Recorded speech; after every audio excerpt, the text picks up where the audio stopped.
It is 4:35 p.m. and I'm calling this meeting of the Design Review Board to order.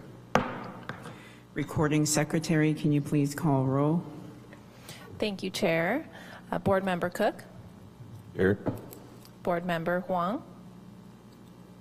Here. Board Member Liptak. Here. Board Member Weigel is absent. Board Member Wolfrich. Here. Vice Chair Sharon. Here. And Chair Jones-Carter. Here.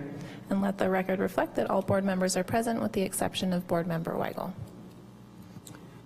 Item 2, we have none. Item 3, approval of minutes.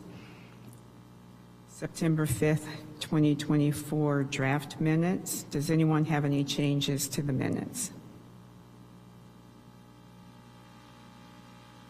If no changes, the minutes for September 5th are as approved as submitted.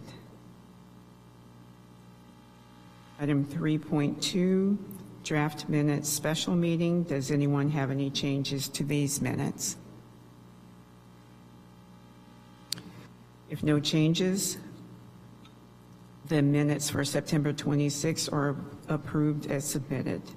Recording Secretary, do we have any public comment on item 3, approval of minutes? If you're in council chambers and wish to make a comment on item 3, approval of minutes, please make your way to the podium and state your name for the record. You'll have 3 minutes and your timer countdown will alert you when your time is done. Hello, my name is Dwayne DeWitt. I'm from Roseland. I want to thank all of you volunteers that are here for the job that you've been doing. And I also wanted to invite you to a Veterans Day celebration, which happens out here on this public plaza, the memorial that we have there, on Monday at 10:30 in the morning. It's only a half an hour long, rain or shine. It honors veterans. Dwayne, basically, Dwayne, yes. This is the approval of our draft minutes, not public comment. Totally cool. For I got non-agenda. 30 seconds in extra. Whoa. Thank you, Dwayne.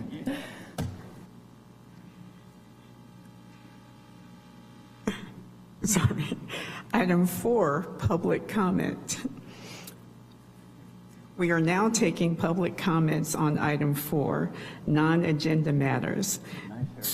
This is the time when any person may address the board on matters not listed on this agenda, but which are within the subject matter jurisdiction of this committee. Recording Secretary, can you please provide instructions to the public? Thank you, Chair. If you are in council chambers and wish to make a comment, please make your way to the podium and state your name for the record. You will have a 3-minute timer and it'll alert you when your time is done. Hello, my name is Dwayne DeWitt. I am from Roseland. That's the only part I will repeat. I am very serious about how thankful I am for volunteers stepping up to be on boards and commissions. And we'll have a lot of volunteers here on Monday at 10:30 in the morning, rain or shine, to honor the veterans from our city and county who've helped with our country to go forward. We're all Americans, no matter what kind of political party you may choose. Recently, I read a news article in the Press Democrat that said you may be combining this Design Review Board with the Cultural Heritage Board. You may have read a letter to the editor that I wrote, pointing out that I believe the Cultural Heritage Board is superfluous and is not needed. I think it's a good idea for you folks to be taking it. I want to point out that being from Roseland, we had historic buildings there. Roseland's been around as long as Santa Rosa. Back in the day, we had a Professor Purser from SSU come over and talk with us about the idea of doing a survey of what's left. She did this before the annexation 7 years ago. 30 years ago, in the Southwest Area Plan, 5 buildings were called out on Burbank Avenue as being historically significant. And we in the community knew they were and wanted to save them. But unfortunately, a Santa Rosa Assistant City Manager Jason Nutt, he decided they weren't special and basically gave the approval to have those buildings torn down. Now, you can say, well, you know, that's not really important. Well, he saved one building over at Howard Park, a building that was moved there when they built the freeway, and it's called Ripley Street, I believe. And they moved it from there over to Howard Park. Okay, so you can move houses. You don't have to tear them down and destroy them. But instead, these houses were destroyed. I think it's really important that we save what few Victorian houses are left in Roseland. We need to have them surveyed now so we don't lose that bit of heritage. You probably didn't know that although we honor one Pearl Harbor victim from the beginning of World War II, Montgomery Drive, Montgomery Village, Billy Montgomery, there was another sailor on the Arizona, and he was from Roseland, Earl Street. And over there in Roseland, we don't get anything saved, basically, because we're the other side of the tracks. So I'm here to ask you today to help us. We wanted to get South Davis Park named after him. We wanted to name a park along Burbank Avenue, Pomo Park and Preserve. We want to do things that preserve our culture and talk about good stuff over in Roseland. So as you combine into one board, Design Review Board, Cultural Heritage, you folks doing it, that saves the city money, it does good stuff. We don't need that Heritage Board anymore. We do need you to save some of our heritage in Roseland, though. Thank you for your time. I can't stay for the study session, but all the best to you on your endeavors. Thank you. See ya.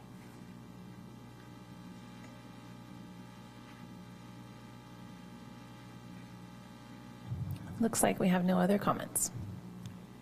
Well, public comment is closed. Item 5, board business, statement of purpose. The Design Review Board is charged with considering the location, design, site plan configuration, and the overall effect of proposed projects upon surrounding properties and the city in general. The board shall compare proposed projects to the general plan, any applicable specific plan, applicable zoning code standards and requirements, consistency of the project within the city's design guidelines, architectural criteria for special areas, and other applicable city requirements. Item 5.2, board member reports. Are there any board member reports? Thank you. Item 5.3, we have none. Item 6, department reports. And Amy, do you have a report for us today? Yes, just a quick one. Good afternoon. Thank you, Chair Jones-Carter. Just 2 items. First is that the City Council will be holding a public hearing for the Resilient City ordinance that came before this board 2 times for comment, I think in the last year and a half. So this includes rebuilding measures following any natural disasters, and also has a section about the streamlined design review process. So again, following a recommendation of approval from the Planning Commission that is going to the council next Tuesday. And then we also are in the public review period for our draft environmental impact report for the city's general plan update. So that review period closes on Wednesday, November the 20th. And if you are interested in looking at the environmental impact report, it is available online. The website is santarosaforward.com. And the Planning Commission will also be holding a public hearing on the draft environmental impact report next week at its Thursday meeting, November 14th, starting at 4:30 p.m. And that concludes my report. Thank you. Recording Secretary, do we have any public comment on item 6, department reports? If you wish to make a comment, please make your way to the podium. Looks like we have no comment, Chair. Thank you. Item 7. Item 7, statement of abstention. Are there any abstentions on items 9.1 and 9.2? Thank you. Item 8, consent items, we have none. Item 9, scheduled items. We're moving on to the first scheduled item. This is a motion for Spring Lake Village East Grove, presented by Monet. Thank you, Chair, and good afternoon, board members. I will present this item today. Let me share my screen.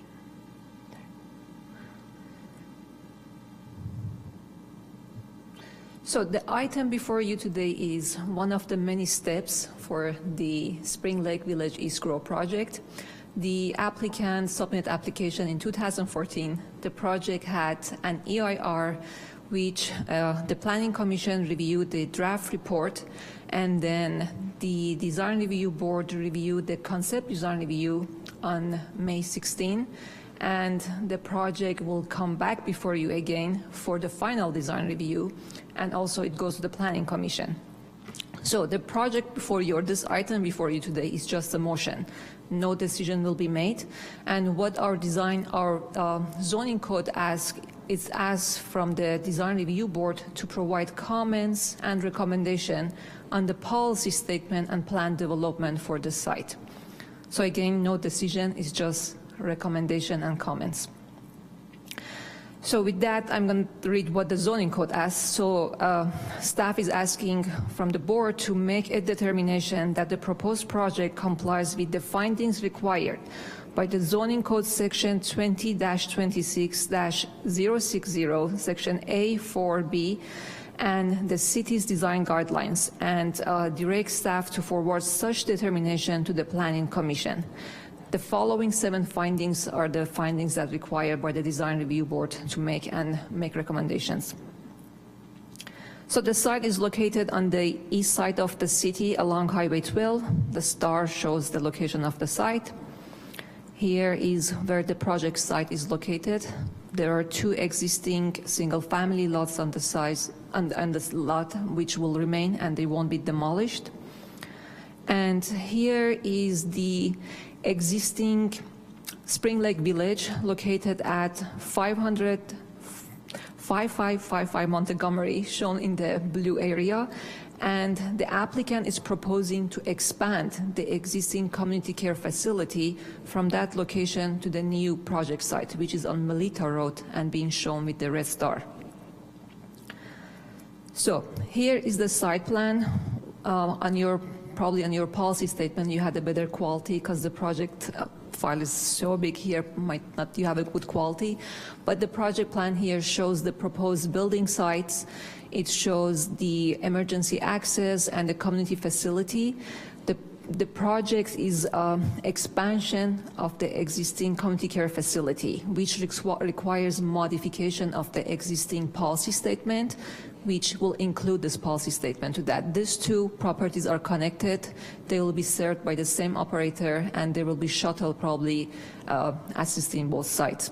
So the project will need a rezoning, which will also go to the Planning Commission for review. As this is not the project, it's just a motion, it's exempt from CEQA. And with that, the Planning and Economic Development recommends that the Design Review Board recommend to the Planning Commission that the project complies with the required findings of Zoning Code Section 20-26-060A4B and the city's design guidelines. Staff are available here to answer your questions. Thank you.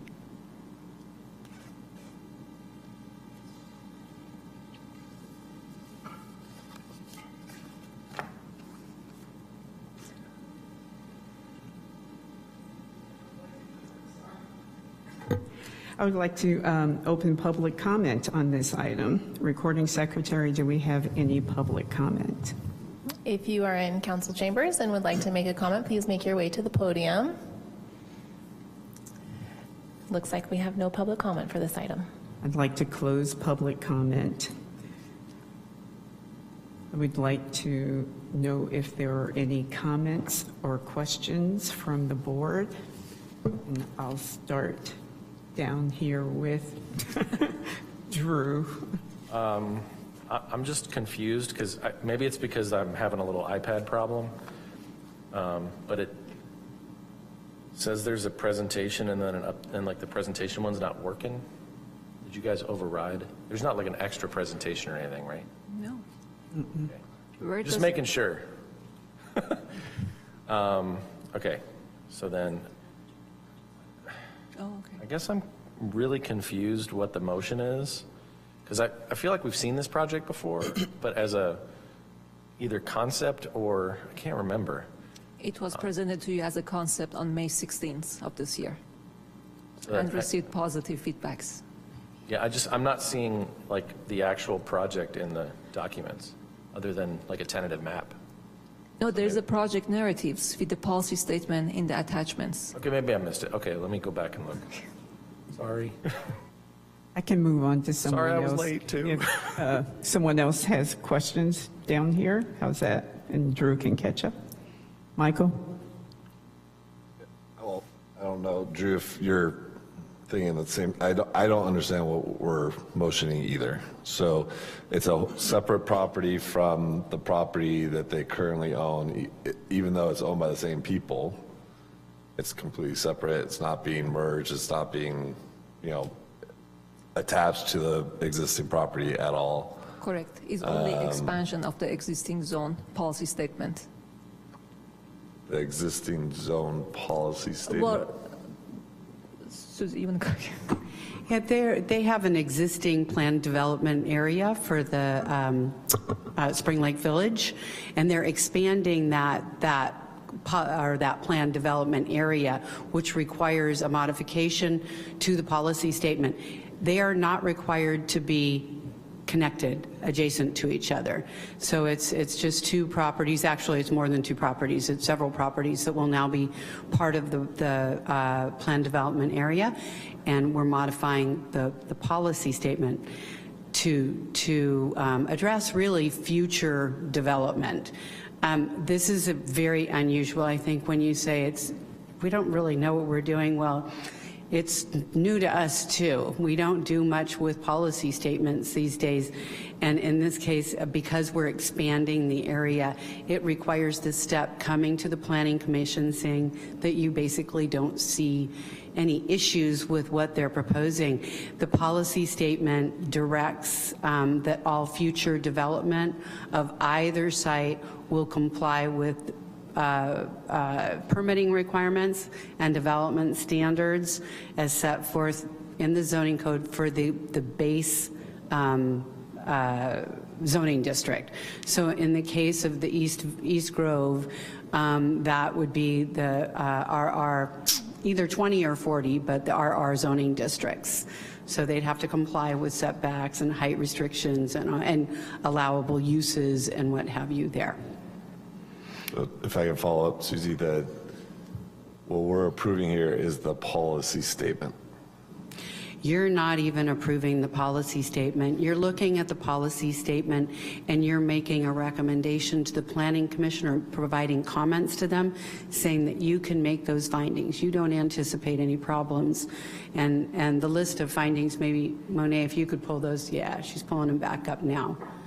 In relation to, for our purview, to the design guidelines and the policy, what you've pulled out of the code. That's specifically what we're looking at as the design review board. We're saying, do we have a problem with this from a design standpoint?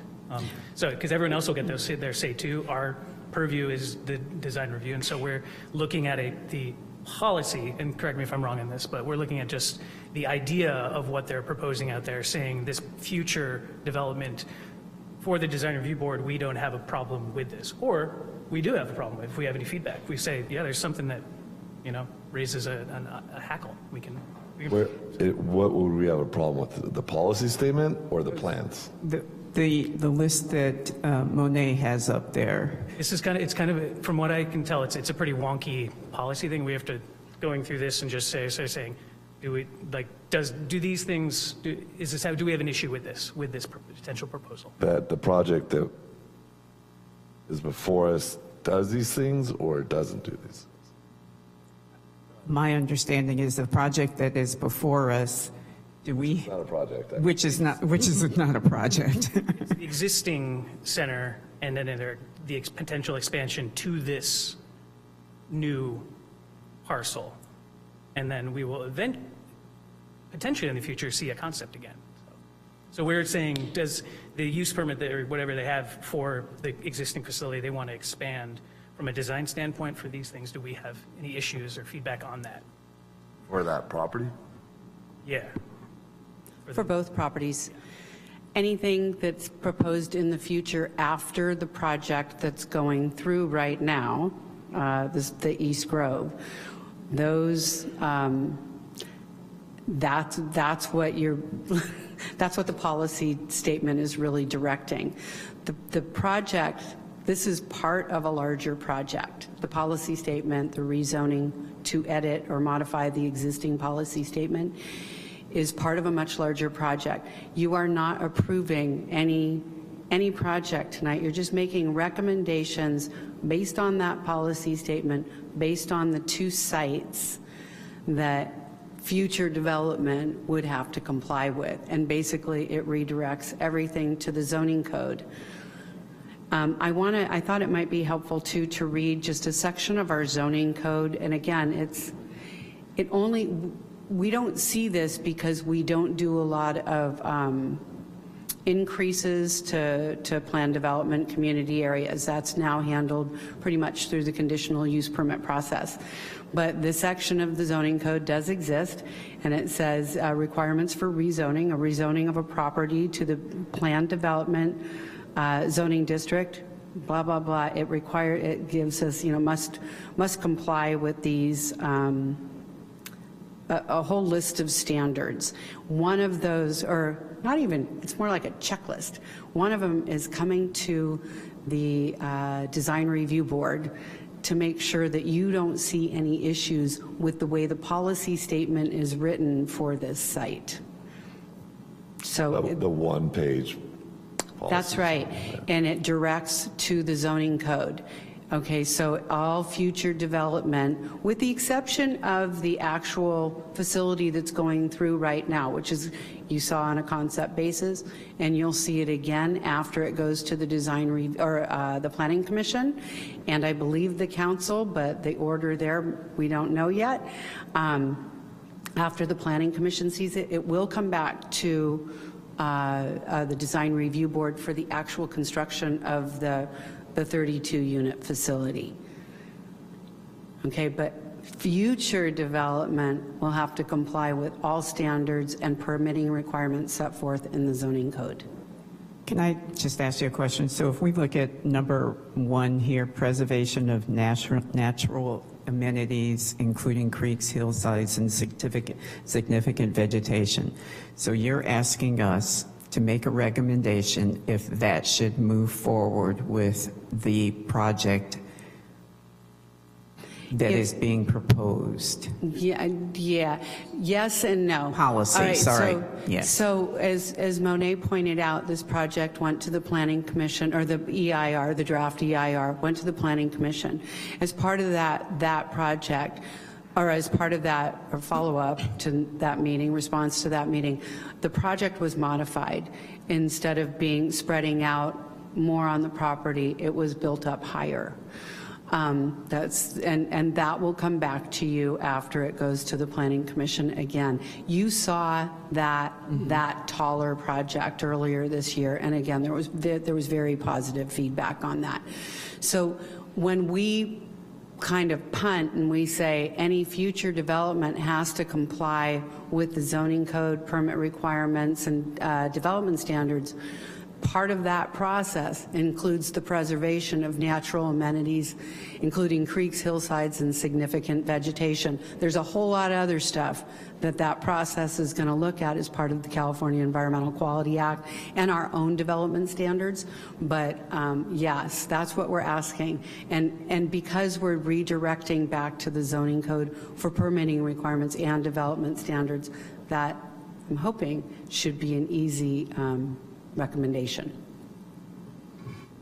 I'm going to follow up on the chair's question. The number 1, the preservation. So if we feel that the one site plan that we do have that doesn't show existing trees, or does show some existing trees and doesn't show proposed trees, but if we feel that cutting down however many trees were in the project description is excessive, what do we do? Do we do that now, or do we do that later? I think that you could ask the Planning Commission, you could make a recommendation that they consider the trees on site. We have a tree ordinance. The project has been reviewed in compliance with the tree ordinance. There will be, as I understand it, trees removed, and there will be trees replaced, which we see often with new development. So, Can I make a suggestion? If everybody's comfortable with the process now that we kind of run through the list? No, we're not comfortable. Chair, I was just going to ask, I think I got my question ready now. Okay. Okay. Because this is a planned development, it's got a separate set of rules on top of it that are different than the base zoning requirements. As such, it's got the special policy statement, which is the special set of rules, right? And what we're really looking at here from the policy statement perspective is really the uses that are allowed by right, because more likely than not, the base zoning maybe doesn't have some of these uses listed in it. And so because it's a planned development, those uses were included in the original planned development overlay on top of the base zoning. And so really that's what we're looking at. And then the design standards are this two simple items at the bottom of this that kick to the zoning code, which are follow the design guidelines, follow the city's tree ordinance, all of the things that would be typical in that. I mean, that's, after listening to you guys listening to this, I'm like, that's what we're doing. We're evaluating the modification to the policy statement that affects the plan development overlay, and if that in fact complies with the design guidelines. So more or less. Close. Yeah. So first, I want to remind the Design Review Board that you don't have to concern yourself with uses. Future uses will either go to the permitted by right, or they require a minor or a major conditional use permit. The policy statement here, okay, in terms of future development, directs back to the zoning code, okay, or design guidelines in your case. And the project involves a taller building than what is allowed in the base zoning district.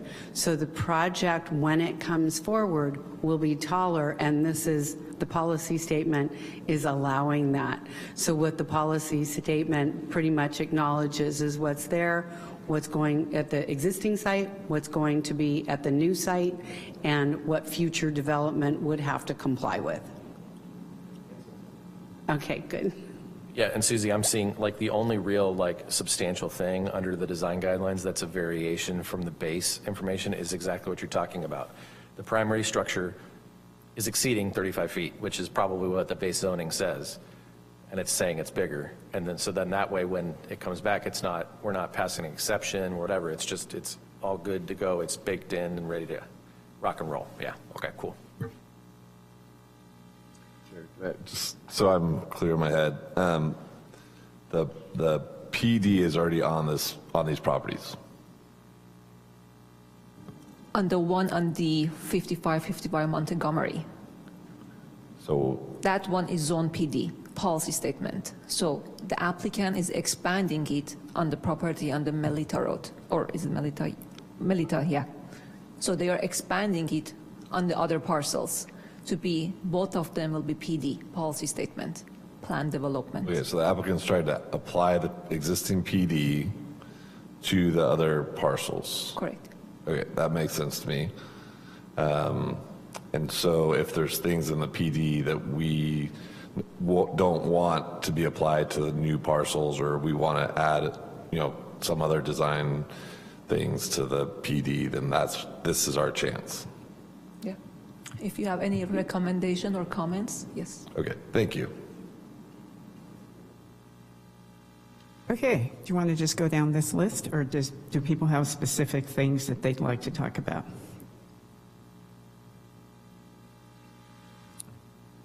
Does anyone have any recommendations or comments?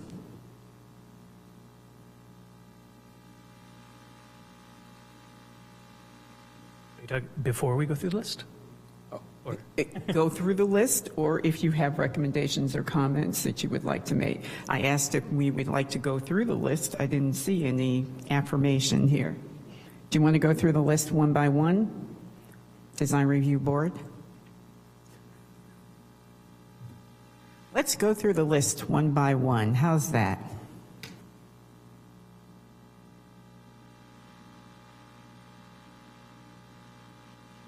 So number one, preservation of, I already read this. Does anybody have any comments or recommendations here?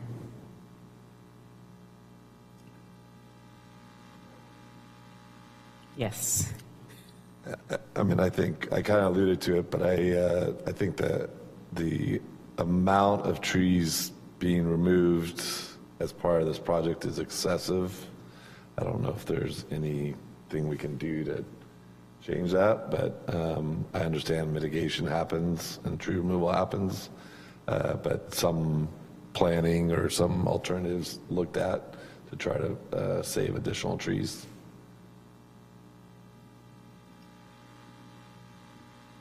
Any other comments for item 1? I'd like to include a comment for this one to remind to maximize the use of local, immediately local context vegetation, plant material, and to reference the surrounding ecology to make certain that's being brought in. Reference it to, that's echoing comments when this originally saw it. Commissioner. But to maximize the ecological efforts behind the ecological potential. Any other comments before we move on to number 2? Okay, the creation of new amenities such as recreational and/or community facilities.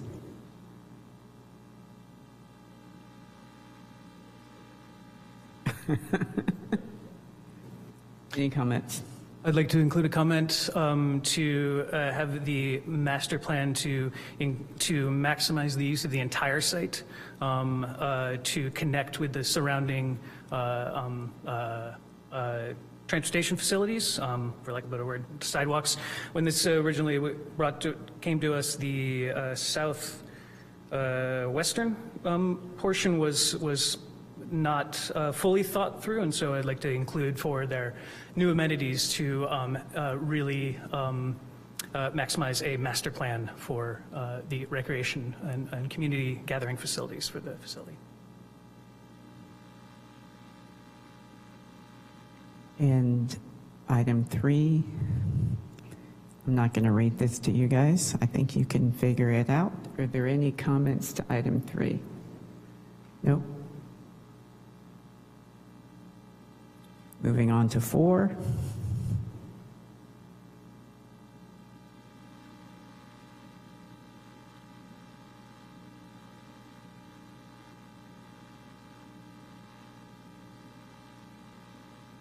Number 5.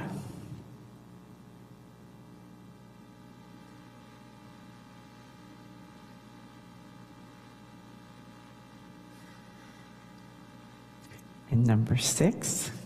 Moving right along. I actually have, I don't know if it's 5 or 6, but it also tags onto what Adam said earlier.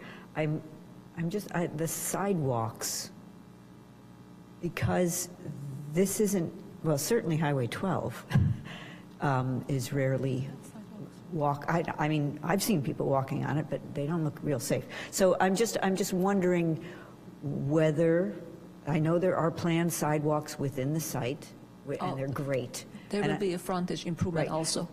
Pardon me? There will be a frontage improvement. The applicant will provide sidewalk in front of the property. Right, but then what happens at the edges of the property? That, I mean, I've been on sidewalks that are clearly improvements that added to new construction, and they just end. And I'd like that to be considered. You know, what do we do? Do we put up a barrier and say, sorry, no sidewalk here on out? So just a, you know, little thought would be great. That's all.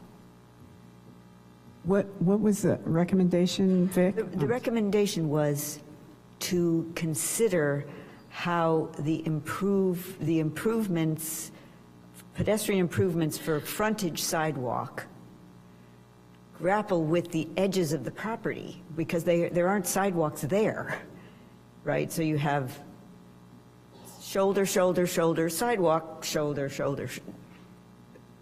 Okay. You know, yeah, I think, and I could be wrong. I think the Hope Church is I don't even know if it has a sidewalk there. It might.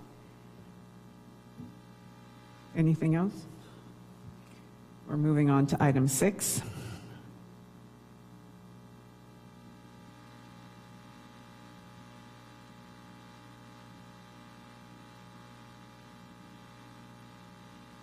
And finally, item 7.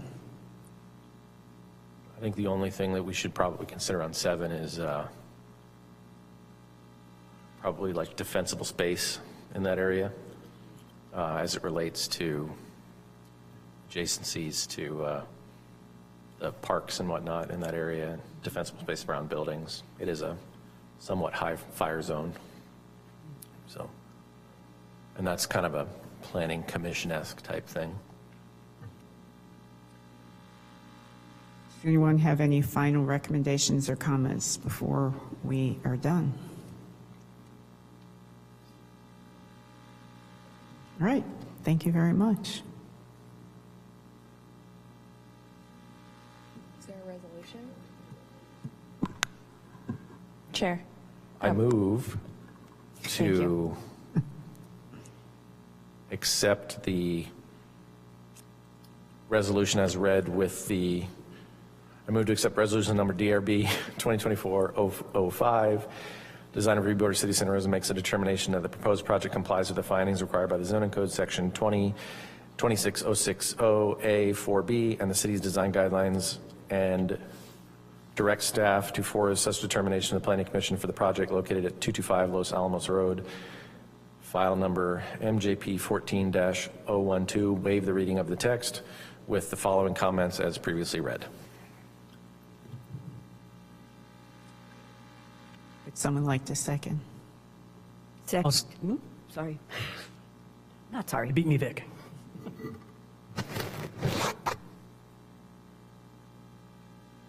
Do we need a roll call? Thank you, Chair. Board Member Cook? Aye. Board Member Wong? Aye. Board Member Liptak? Aye. Board Member Weigel? Aye. And Board Member Wolfrich? Aye. Vice Chair Sharon? Aye. And Chair Jones-Carter? Aye. I'll let the record reflect that the motion passes with all ayes. Thank you. We are moving on to the second scheduled item, study session, landmark alteration process improvements and Cultural Heritage Board and Design Review Board consolidation. Presentation by Jessica Jones, Deputy Director Planning.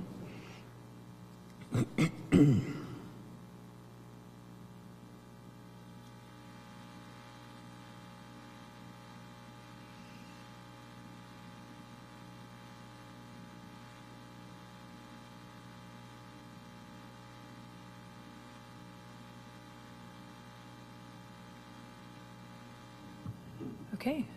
Thank you, Chair Jones-Carter, members of the board. I am Jessica Jones, Deputy Director of Planning. So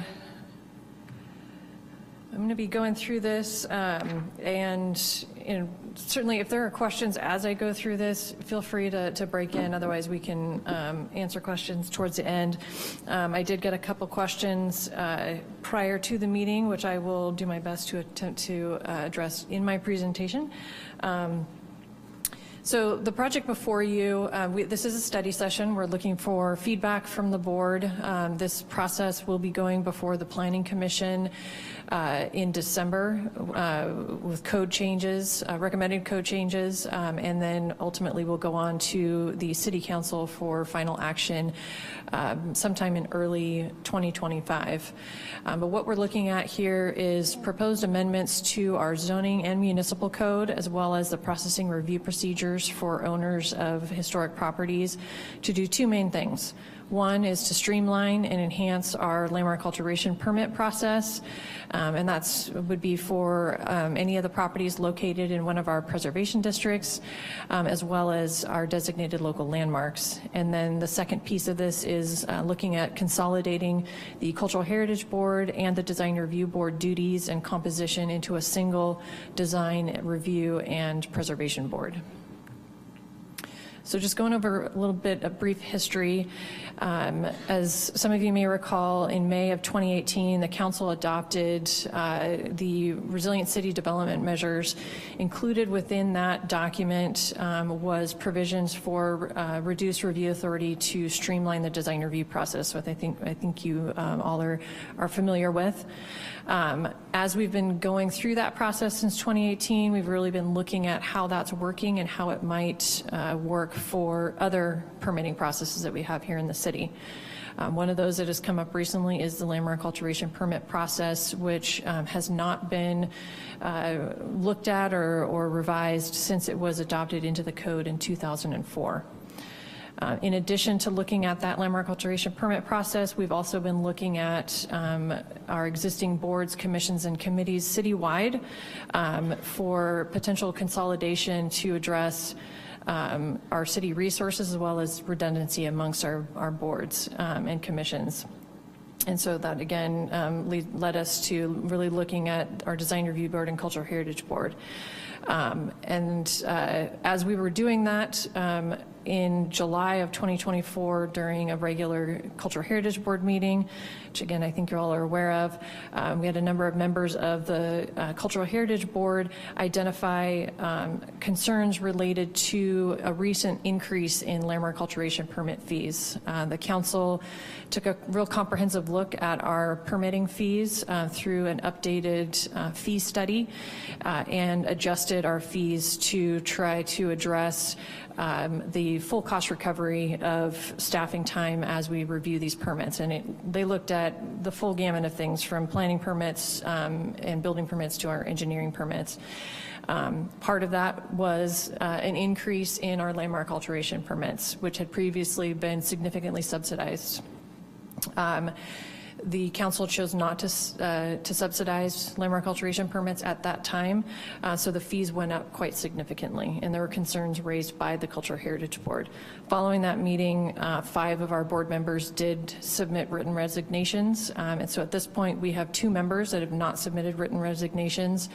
The council does have the opportunity to fill those seats that are currently vacant, but as we were already going through this process, we thought this was a good time to then really take a look at our Cultural Heritage Board and our Design Review Board to see if we could have some consolidation.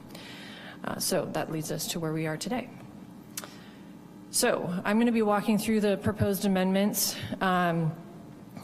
and starting with our zoning and municipal code amendments, and really, again, kind of what these are designed to do is look at ways to streamline the landmark alteration permit process, make it easier for both residents who live in these areas and also for city staff, while still enhancing the city's preservation efforts, reducing time and cost for property owners that have to go through this process, and providing a more streamlined review authority process to better allocate our city resources.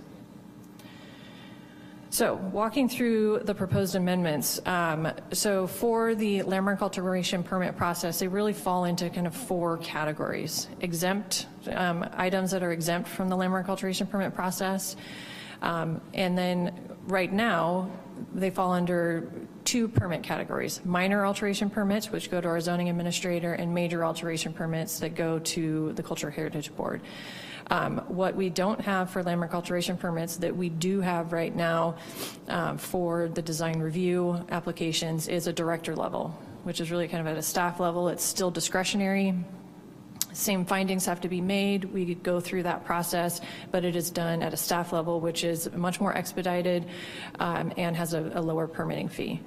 So the first step that we did was took a look at the existing exemptions from the landmark alteration permit process to see what was in there and what could be added and clarified to provide for more opportunities for homeowners to make some changes that would not have to go through the process. So up here kind of summarizes the proposed changes in the code. So first is looking at clarifying the types of repair, renovation, and restoration that are exempt from the code. We're also looking at clarifying that repainting is exempt only for previously painted exterior materials. clarifying the types of re-roofing that are exempt from the process, clarifying when replacement windows and doors are exempt, and then adding two things. One is an exemption for installation of new landscaping and site features that are otherwise allowed by right when we can determine that they're similar to the era and consistent with the district, and then adding an exemption for accessory dwelling units, which is consistent with state law. So as I mentioned, we're looking at creating this director level permitting process. So this would, we kind of modeled this after the design review director level, which is somewhat new, but it's been in process for quite some time. We've had some good results from that, so I thought it was a good model to go after. And so with this, we looked at taking a lot of the items that previously went to the zoning administrator under minor landmark alteration permit and bringing it to that director level. With that, again, it is still an entitlement process and discretionary, and we wanted to make sure that neighbors were aware of this, because there is an appeal process if somebody has any concerns, but they don't know about that if they don't know about the project. And at the director level, it does not require a public meeting. So what we included in the language was a requirement to provide notification to neighbors that are within 300 feet of the property to let them know that we've received this permit and that action will be taken and when that action would be taken and what the appeal process is and where they can go to find more information. And then as far as the director level items, they really fall into two buckets, if you will. So the first is for non-contributing structures to the district. So properties that have been deemed, and we've got the list of those. It's in our GIS system that we can let folks know if their property is a contributor or not. If a property is a non-contributor to the district, any alterations or additions, if they're found to be compatible with the streetscape of the district, would be able to go through the director level review. And then for contributors, it would, we could do a director level for the items that are listed here. I won't necessarily go through those, but again, they're really looking at kind of the minor things that can be done at that level with staff review. And all of these, just like with our minor landmark alteration permit and major landmark alteration permit, would need to be found consistent with the Secretary of the Interior standards for historic structures. So moving on to the minor landmark alteration permit. So for these, a lot of this is really just taking a lot of what otherwise would have gone to the Cultural Heritage Board for major design review and bringing it down to the zoning administrator level, really leaving that major landmark alteration permit for the real major projects.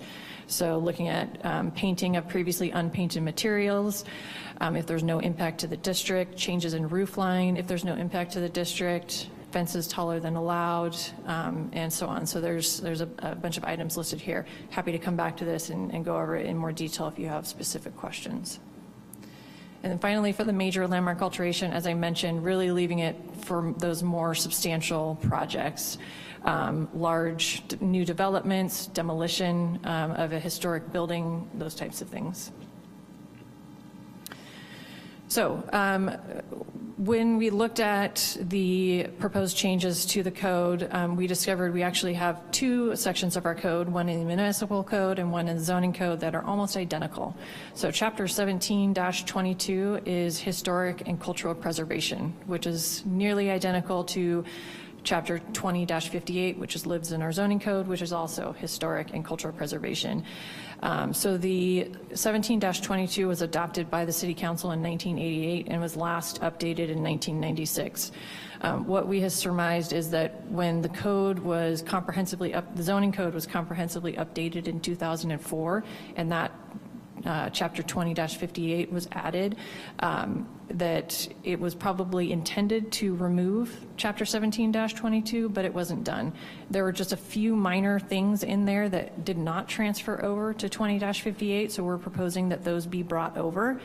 And that is kind of more of an expanded purpose of that section, and then also some language regarding trees.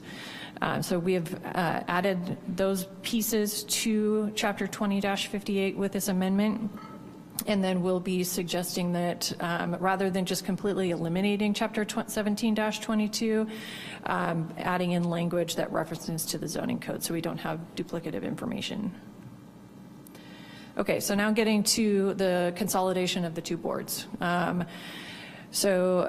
mentioned, we are recommending that the duties and composition of both the Cultural Heritage Board and the Design Review Board be consolidated into a single Design Review and Preservation Board. The idea behind this is really to create a more streamlined process that would ensure both superior design as well as our preservation of our historic character here in Santa Rosa. The qualifications that are listed, and this comes to one of the questions that was raised, the qualifications for the Design Review Board and the Cultural Heritage Board are very similar. You know, they're looking for licensed architects, licensed landscape architects, contractors, engineers. What was different with the Cultural Heritage Board was wanting to see members that are also practicing archaeologists, architectural historians, and then also folks that have an interest and knowledge in preservation. So what you will see, what we've proposed is bringing that language over that suggests the archaeologists, historians, knowledge and interest in preservation, bringing that into this new Design Review and Preservation Board. When you look at the numbers there, it adds up to a lot. It is more than 7. We are not suggesting that the board get larger than what it is. We are still suggesting a 7-member board. What is listed here, which is not changing, is that these are not required. These are suggested, and it shows up to a certain amount for each. And then really it is up to the council to then, as they are appointing board members, to ensure that we've got some representation that meets these various criteria. We have not done a great job of that in the past. The previous Cultural Heritage Board members prior to resignation, while they did have knowledge and interest in preservation, they did not hold any licenses in any of these areas that we really want to see.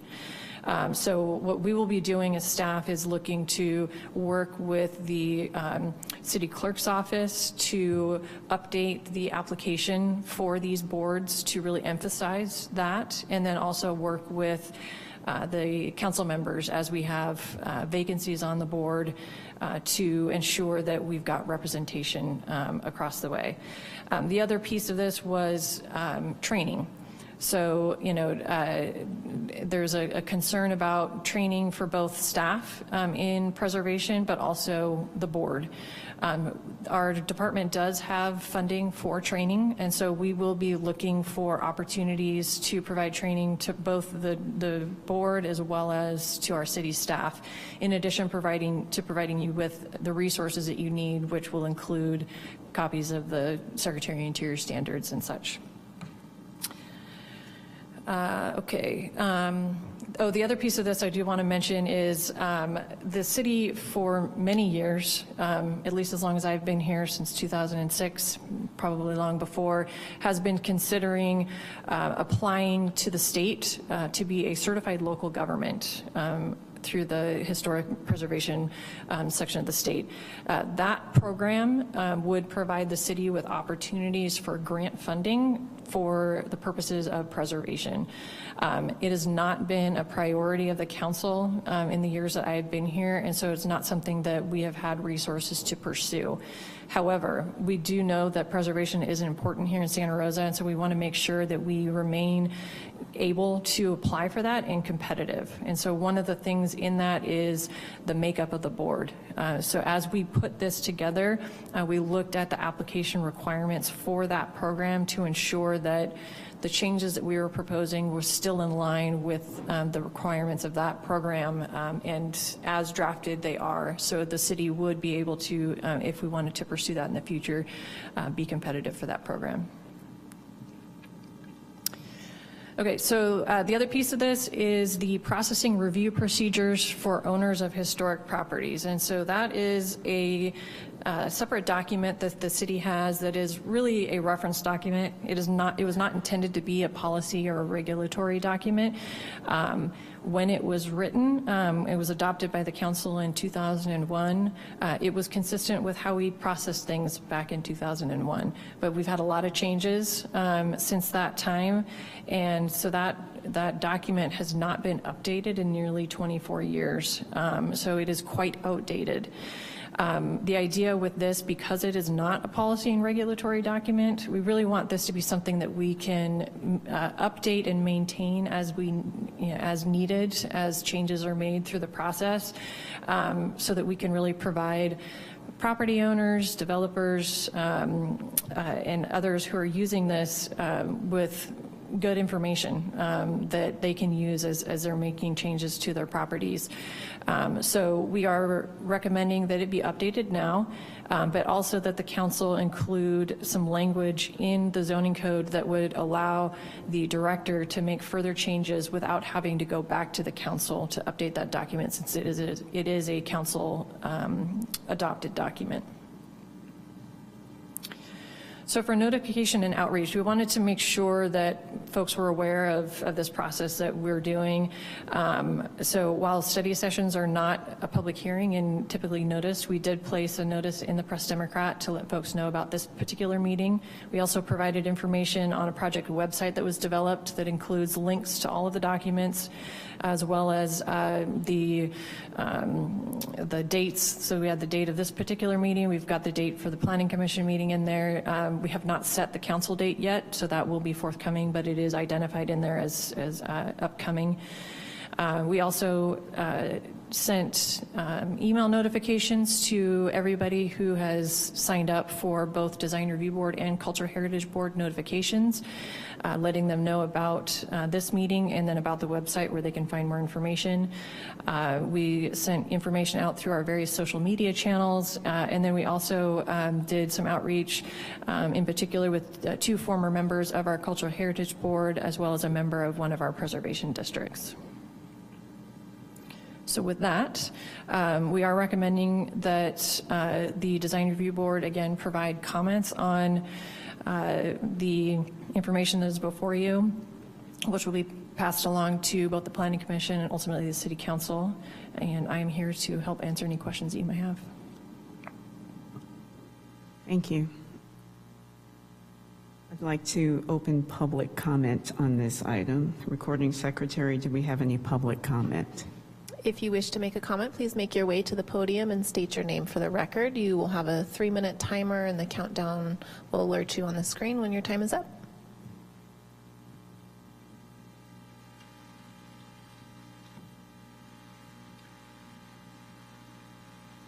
Good afternoon, Chair Jones-Carter and members of the Design Review Board. Can you raise the podium up a little bit? There's a button on the side which raises it on the side of the podium. There you go.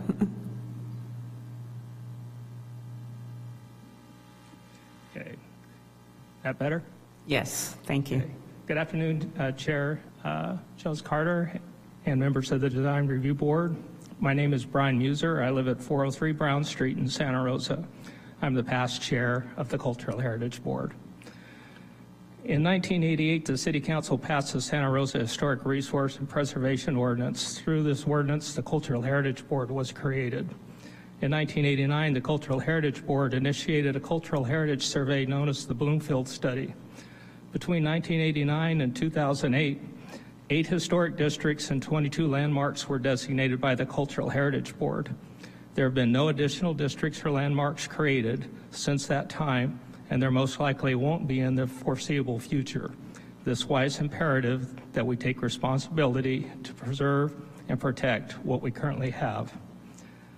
5 of the 7 members of the Cultural Heritage Board resigned after learning that the July 1st, 2024 fee schedule changed the minor landmark alteration fee from a little over $400 to over $8,000, and the major landmark alteration from a little over $1,000 to over $17,000 for owners of historic landmarks. Even though the fees are not within your purview today, it does have a bearing on the proposed zoning code changes before you and why we are here today. In addition to your responsibilities on the Design Review Board, your new role, as proposed by these zoning changes, requires you to be willing to be a guardian of Santa Rosa's historic districts and landmarks and resources. This role will be challenging in many situations. There may be conflicts between what is allowed in a historic district versus what is allowed in the downtown station area plan. The key to success of this new board lies in the professional attributes of the board members and the acceptance of the responsibilities that go with the duties of the board's new design. To make appropriate determinations and decisions, the director and the zoning administrator will need to be knowledgeable in historic preservation. The Planning and Economic Development Department should seek out training opportunities when possible. I ask you to consider in your discussion today the importance of identifying the need for board members who have both the expertise and the experience that will be necessary to make the difficult decisions you may be faced with in the future, especially in the Railroad Square and St. Rose historic districts. I highly recommend that your discussions, you consider these new duties and responsibilities that come with these duties and ask yourself if you will be willing to protect Santa Rosa's historic resources. Thank you for your time. Thank you, Brian.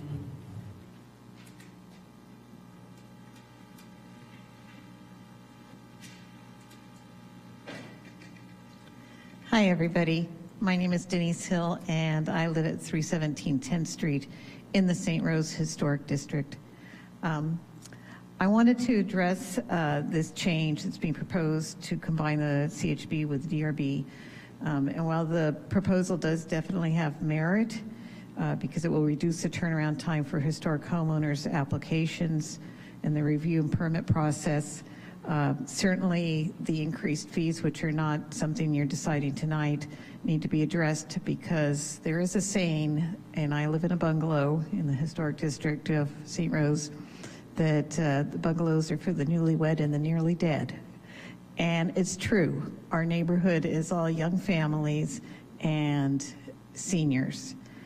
That's pretty much the mix. It's pretty much divided down the middle. There's not a lot of middle there for people that are in their high earning years and don't have family and aren't taking care of elderly.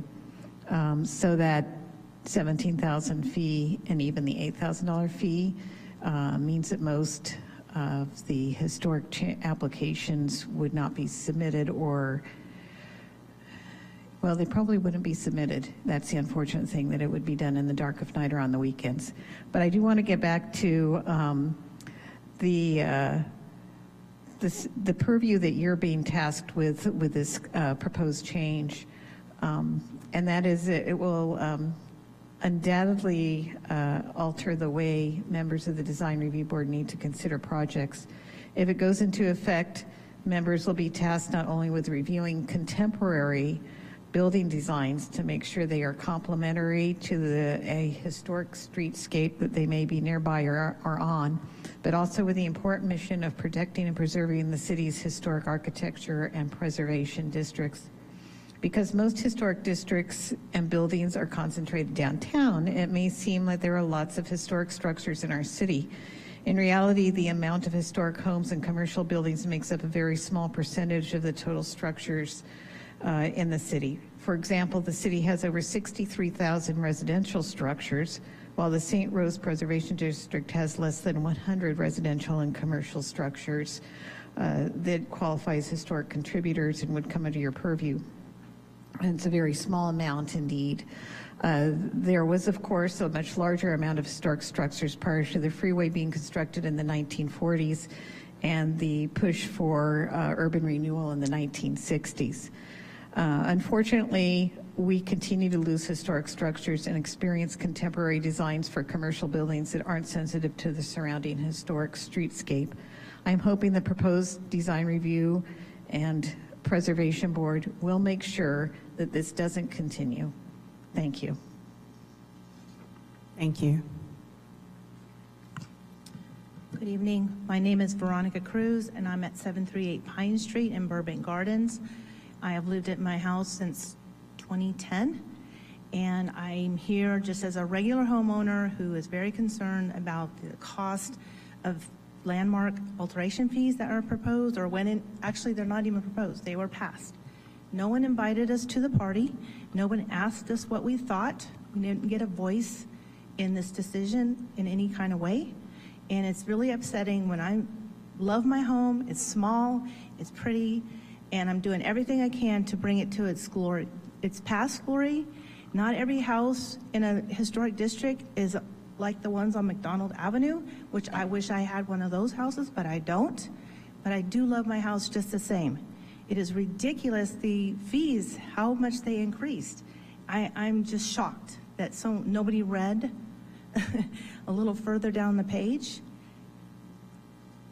I love historic buildings and I love being in a historic district, but you're making it hard for us to be able to improve our homes and be able to eat at the same time. People won't do it. They will just skip the process. On slide 4, item number 3, this is all supposed to reduce the time and cost to the homeowners.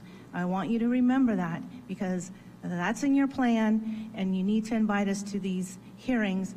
And not just the people, the 1 or 2 people that were mentioned. You need to do some real outreach and engagement in these neighborhoods. People are busy, they got jobs, and they're doing things. And it's incumbent upon you as representatives representing this board and to the city, Ms. Jessica Jones, you have to reach everybody. You need to send out mailers for every other thing. You can send them out for this. Thank you. My name is Cappy Garrett. I live at 1350 Spring Street. I'm a previous member of the Cultural Heritage Board and was on Cultural Heritage Board for many years. Our historic districts are probably amongst the densest housing in Santa Rosa. The various districts are similar in so many ways. The lady who just spoke before me lives in one district. I have lived in the McDonald district ever since it became an historic district, and actually before that. The McDonald district is 7 blocks long, and on those 7 blocks there are 2 apartment buildings that house approximately 35 different families. There are 2 commercial buildings. There's a church. There are maybe 10 large, impressive, lovely homes, and there are twice that number of very small homes, and it is diverse in the people who live there. It's one of the most diverse districts in Santa Rosa, and that's why living in these historic districts is so wonderful. You know your neighbors, you know all different ages, people of different ethnicities, different genders. We have a really fabulous fabric in these neighborhoods. They need to be, the preservation needs to be encouraged, and the fees, and I was one of the people who resigned from the Cultural Heritage Board because the new fee structure was so onerous. No one in these districts can afford that on top of the cost of whatever work they're doing to their house. I am deeply concerned that whoever sits on the DRB to deal with the historic districts and with preservation have a familiarity with the national and state guidelines for historic districts, that they have familiarity with the restrictions for districts and buildings that are listed on national and state registers. Within Railroad Square, there are not only many buildings that are on the register, but there is actually one entire square block. These need to be taken into consideration when projects are proposing to build on top of these, it would do great damage to those, and well, they probably be removed from the registrars. This is our history, our community's history. It's the physical part of it, but these buildings represent the canneries, the ethnicity of the people in the areas where they are built. So I find that really important. There needs, whoever takes this position needs the ability to read architectural plans. I am the only person currently on the board, I think, that has any background in architecture and can easily read the plans. It's vital. I think whoever's on this new board needs to possess the skills to identify and recommend structures that should be placed on these registers. We have plenty of buildings that qualify and are not on it. So I am in favor of simplifying the two board, combining the two boards, but I really hope that you are diligent with maintaining these districts. Thank you, Kathy. I thank you for your time.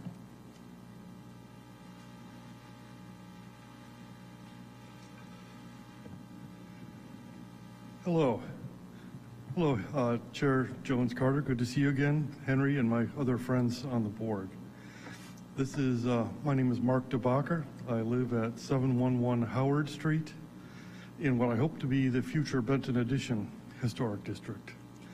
I served on the Cultural Heritage Board for over 12 years, and I did want to give a little bit of background on that. At one time, the boards, both the staff and the board were full of people with expertise. Heather Hines on the city staff was thoroughly trained in historic preservation. And we had Susan Clark and Brian Much, and myself, who were also trained. I'm a preservation architect by trade. Very good at reading drawings, very good at evaluating what's being proposed before the board. So I have a number of items that I'd like to hit, and I should be able to make it within 2 minutes. One is kudos for combining the documents that needed to happen. There was a lot of going back and forth between the primary documents that we were doing our business by, so that's a good thing. And thank you also for reiterating that there's an education component that can be put into this document. It's very important that at least one member of staff and one member on the board be given the opportunity to complete a thorough preservation course each year. That's funded by the city. I recommend the Section 106 training or the Secretary of Interior Standards training put on by the Advisory Council of Historic Preservation or the State Historic Preservation Office in Sacramento. They're 2-day courses, and they will give the board the tools that they need to do the job. I am concerned about the expertise in the way that it's currently written, in that there are maximums for the expertise requirements, though there's no specific preservation other than interest. There should be a minimum, and I would put out that I worked with the federal government for a number of years, and CLGs have a minimum number of certain staffing requirements on boards, a certain level of expertise. So I asked you to look at that. There should be a minimum of trained structural engineer, which you have.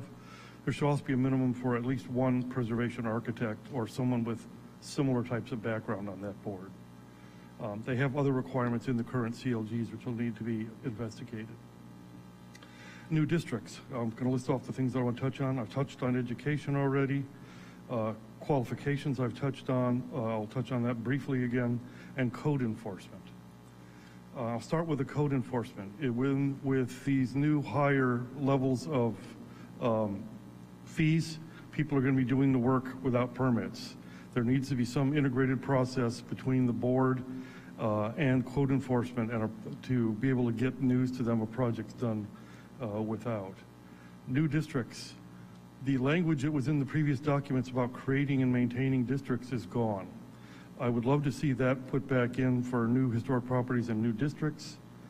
And as far as expertise, I'm going to just try to wrap up by saying this will be an opportunity for the board, until the education's in place, to depend on historic structures reports from experts to help advise them on how to make decisions on these projects.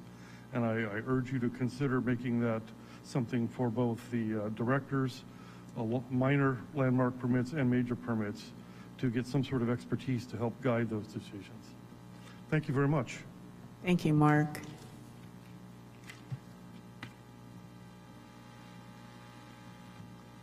I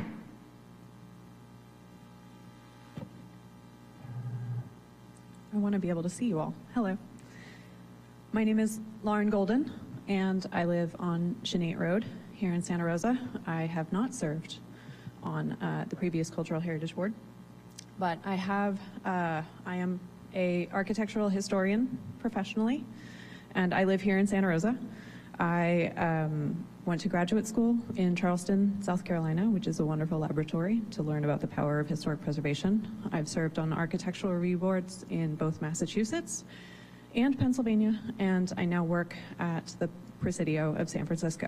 I'm one of 2 architectural historians, and I administer a similar program to the one that you're considering. And I came here tonight to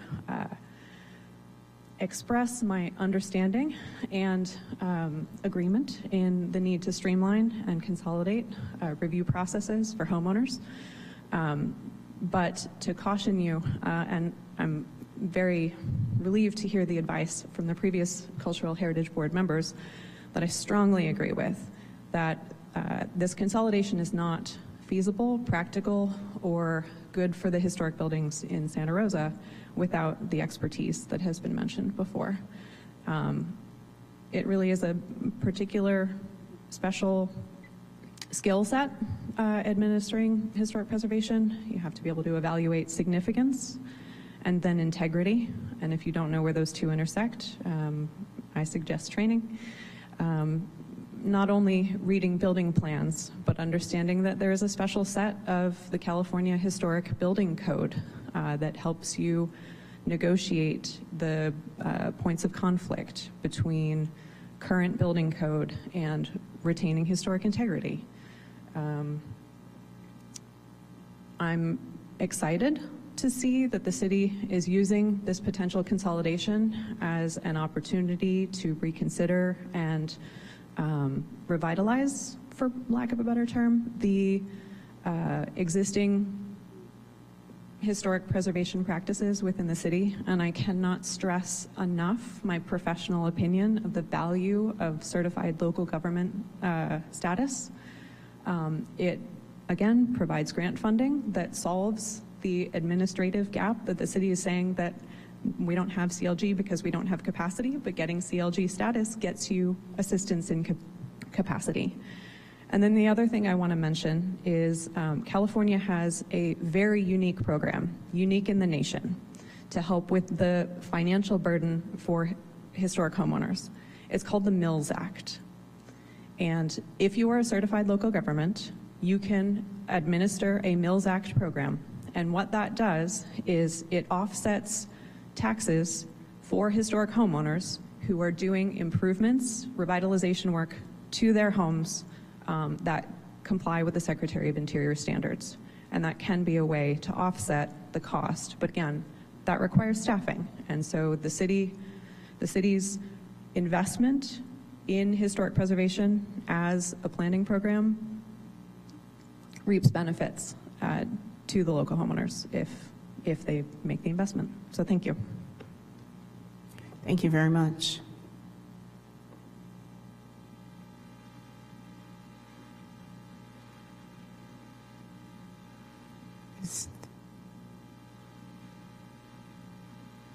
Are there any public comments for this item? Looks like we're done with our comments. Thank you very much. I'd like to close public comment.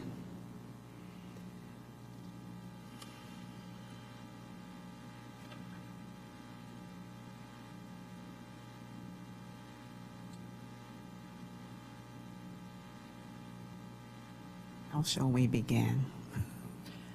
So again, we're looking for comments from the board that we can then provide on to both the Planning Commission and ultimately the City Council. So I'm certainly happy to entertain any questions that you might have, in addition to taking down comments that you have. Shall I start? I'm going to start with somebody else. Vic, do you have any comments or questions? Sure, sure I do. I want to thank everyone who spoke. I learned a lot from what you had to say and from your passion. And I think this is there's a great opportunity here,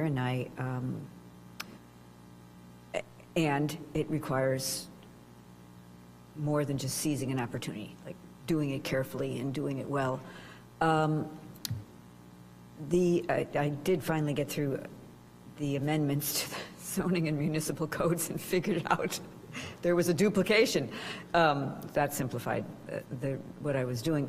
I think my comment and question has to do with the defining requirements for the members of the proposed joint board, design review and preservation. And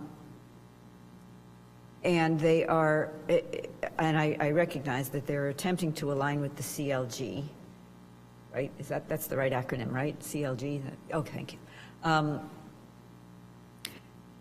And yet the CLG defines the requirements more broadly. I like the idea that it's up to, but then I wonder about, I mean, I get the sense that I actually, and people like me who have been in architecture and design of the built environment for 30 years, perhaps, well, I've been in it for 30 years. I'm not a licensed architect, but I have been in design of the built environment and architecture for 30 years. So who's going to, like, how do you find that out? How do you find people who are, I mean, it's hard enough to find people who are licensed but the fields are somewhat narrowly defined. And then how do you find the people who have the expertise but have alternate qualifications that are beyond I shouldn't even use the word simply, that are beyond interest and knowledge, but that are expertise. So figuring that out and keeping it to 7 people, unless you find a number the number 7 Renaissance people who have expertise across the board in design review and historic preservation, I'm concerned. I'm concerned about that. I'm going to stop there. Okay, thank you. Michael, you had a question? I just had a couple questions. First, I guess, is the director level review, is that being proposed as like a public meeting, or is that just done by staff? So no, there is not a public meeting, which is why we are proposing to include the notification for that, make sure that folks are aware of it. But no, the director level, just like with director level design review, is not done through a public meeting process. But notifications would go out that there has been an application made? Yeah, so we'll send notification out prior to action being taken, and letting folks know when that action will be taken so that they have an opportunity to come in and ask questions, see the plans, and then if they so choose, they would have an opportunity to appeal. Okay, and that appeal goes to ZA or goes to? So for director level, it would come to the board.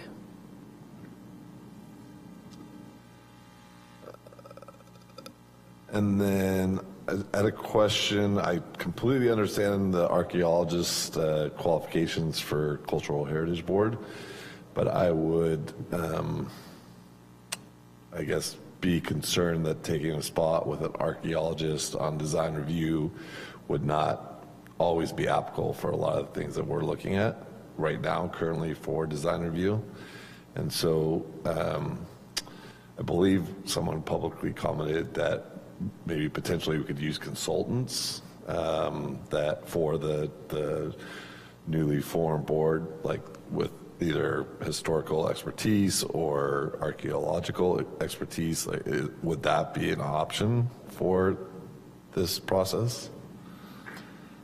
So we would not be able to have a consultant act as a board member when these come through. It would need to be an appointed board member. And so we do oftentimes, projects that come before the board are complex enough that we will oftentimes require the projects to have a review by a professional and a report provided.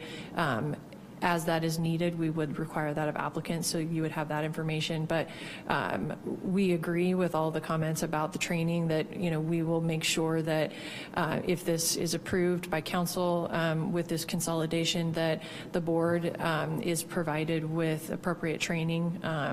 And, we will be looking, as there are openings and vacancies on the board, to provide, with filling with that. It's been quite some time on the CHB, I think has been mentioned by some of the speakers. It's been quite some time since we've had an actual professional archaeologist or historian on the Cultural Heritage Board, but it is extremely important. But oftentimes we find that those folks that have that expertise also have expertise in architecture itself. So I think regardless, I think that they would provide a benefit to this board, whether they're looking at a landmark alteration permit or just purely a design review. Thank you. My last, question is just about the fees that the city recently increased. And with the streamlining that this may, create, would the city be looking at reducing those fees for LMAs and other historical permits? Yeah, so this is going to be kind of a two-step process. So the first step is looking at this streamlined process by creating a director level. It is creating that lower level process that does come with a smaller price tag for the permit. Also comes with, a shorter timeline, as it is much faster to get a project through a director level process that does not have a public meeting than it does with these higher level processes. So there's savings on both ends. But we are hearing, so what we're doing, the new permits went into effect on July 1st. We have been taking this time to collect feedback from both customers that are coming to the front counter, but also from our internal staff as we're working through these and really looking at all of the permits, seeing what's working, what's not. So we're taking this time to really dig into that, collect all this feedback and information, and the plan is to go to the City Council in early 2025. We don't have a date yet, with feedback overall on the new fees that have come forward, but also looking at fees that may need to be adjusted and making a recommendation to council. We do anticipate that one of those recommendations will be to look at providing a reduced fee for landmark alteration permit closer to what was previously in. So it was quite a large subsidy. The fees, as was stated, and we all know, the fees went up significantly for landmark alteration permits. Part of that is because all of our fees went up to really look at covering the cost of what it takes for city staff to review these projects. But it was more of a significant hit for the landmark alteration permits because they were already subsidized by the city. But we recognize the importance of preservation, and we also recognize what a lot of the speakers have said is that if we don't provide a process that people are willing to go through at a cost that is reasonable, people are just going to do the work without going through the process, which is a problem.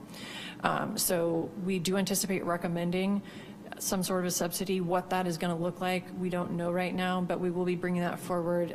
It'll either come forward with this process as a package, or we'll go with the full relook at the permit fees, both of which will be in early 2025. Thank you. And Chair, I have one more question.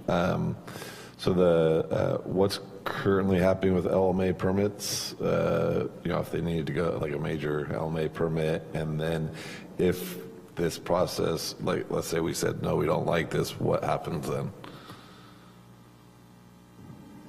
So at this moment, I don't believe that we have any major landmark alteration permits in process. I know there was one or two that have been looking at applying but have not done so as of yet. We do have minor landmark alteration permits that are going through the process, so we're working with them. Second piece of your question, sorry. Just if either design review board, whoever has the final say, says no, we're not going to do this, we need CHP, what happens? Yes, so good question. So again, this board will be providing comments to the Planning Commission. The Planning Commission will be providing a recommendation to council. The ultimate authority is the City Council. If the council decides, no, we don't want to consolidate these two boards, we want to keep the two boards the way they are, we still have two members of our Cultural Heritage Board that are still, I guess not active, but they have not resigned. So the council would need to look at filling those 5 vacant seats.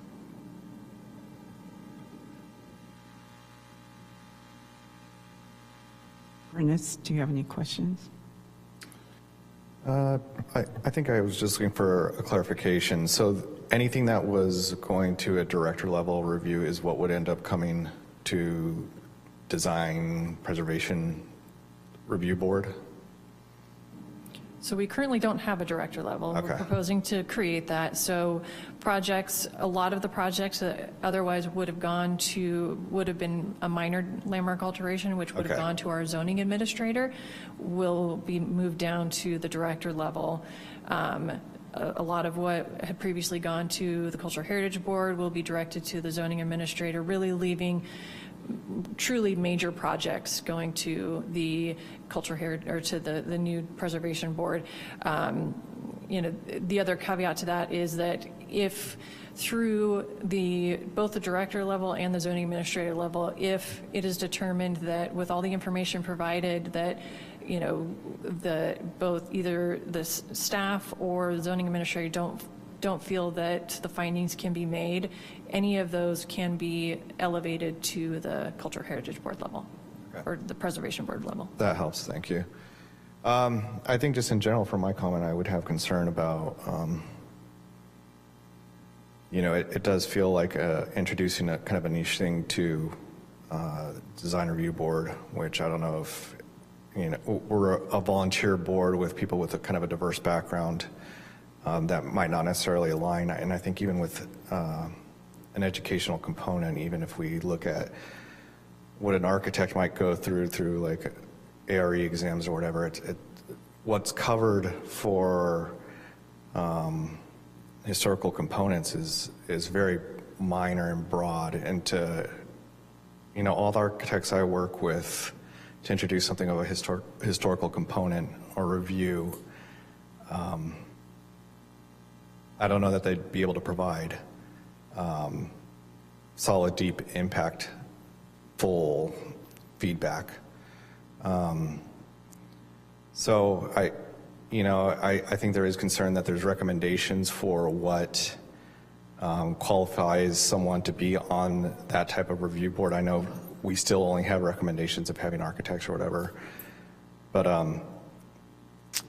I would say I do have the concern of trying to merge those two, because it does feel like it's combining too much into one board. And we also do, transition out of these positions, and to try to fill spots, I think might get a little more complex.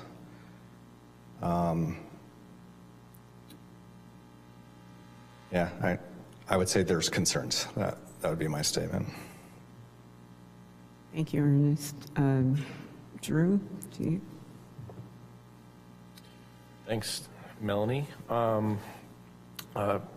Jessica, thank you for the presentation. Members of the public and former members of the Cultural Heritage Board, thank you very much for your comments. As the only licensed architect on this board currently, I agree with you. you know, I'm very often left in a very lonely position, being the only licensed professional in architecture on a design review board. And it's nothing against these folks. These folks are fantastic and amazing and great, and they offer such unique and interesting perspectives. But very often I'm the bad guy because I am an architect. And so I think I've got concerns about not only the structure of our current board and the fact that our zoning code does not mandate that the majority of the board be made up of architects as a baseline requirement. But then, of course, when you're adding additional level of expertise to be required to not only evaluate design review, but also historic preservation, that becomes potentially problematic, right? So, yes, architects have to take architectural history in college. It's part of the deal. And it is a very broad overview, but it's also a detailed overview. It's multiple classes, and a lot of architects specialize in historic preservation. I've done several historic preservation projects throughout my career. It's not my specialty, but I've done it. And so I think a working familiarity with the Secretary of Interior Historic Preservation Guidelines is incredibly important. Something that folks may not know, which was kind of cool, is during the pandemic, the city found money, got a grant, I'm not really sure what, but members of the Design Review Board and CHB were able to attend a virtual historic preservation course offered.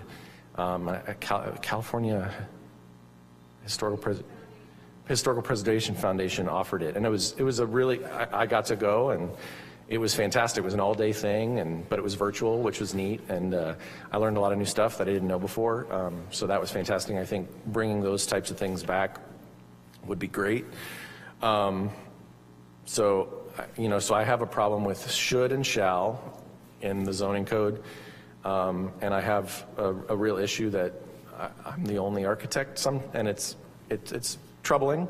There was a time where we had 3 architects on the board, which is kind of cool, so I didn't have to be the bad guy all the time.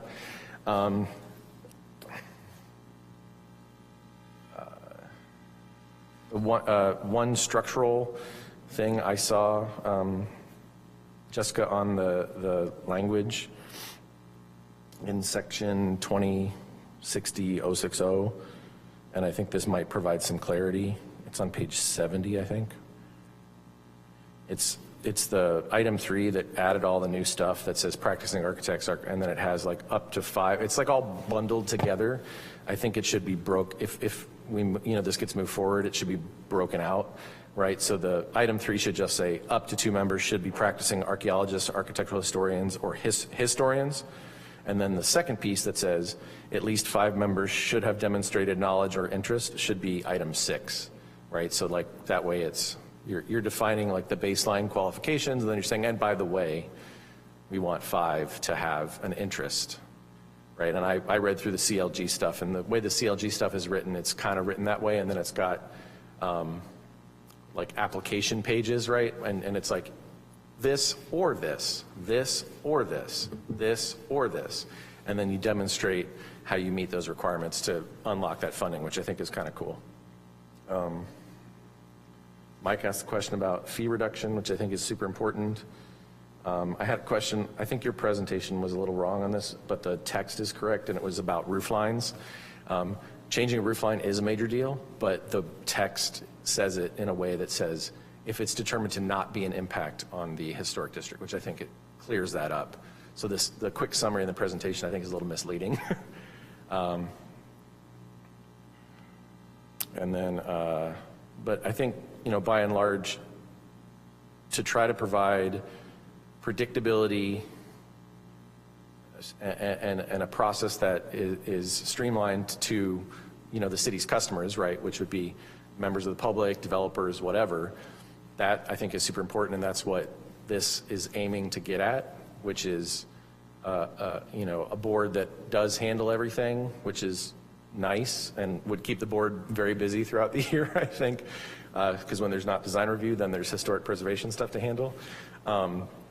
So I think that does, it cleans up kind of like a staff component, a staff supporting element.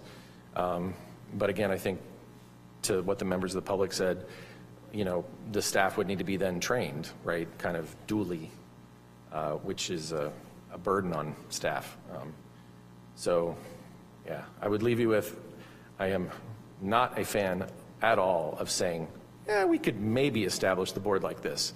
I think the board needs to have extremely defined, clear roles and minimums, right? So yes, it says up to 4 architects, minimum 2 architects, right? Like you must have 2 architects, period, end of discussion, right?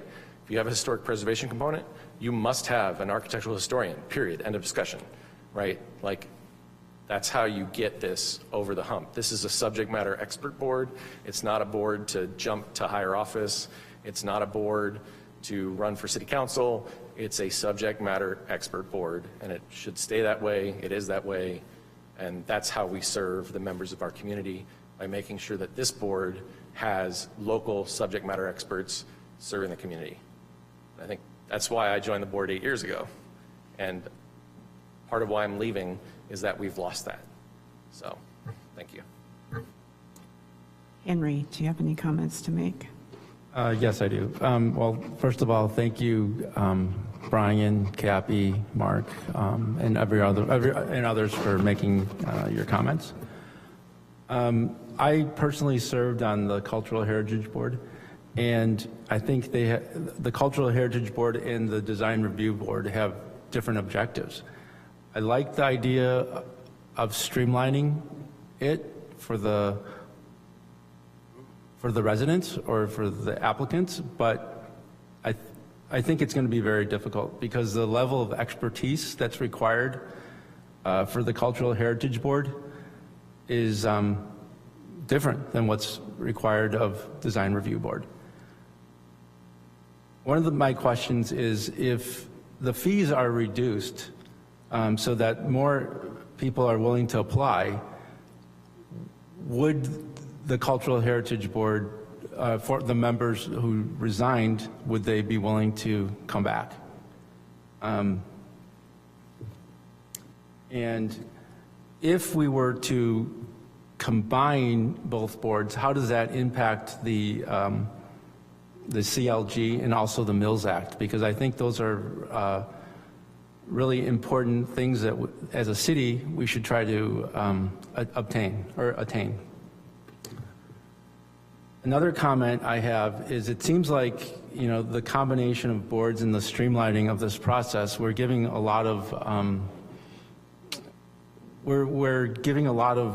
discretion to the zoning administrator. And is it just one zoning administrator who's going to be evaluating landmark alteration projects, or is it going to be multiple people?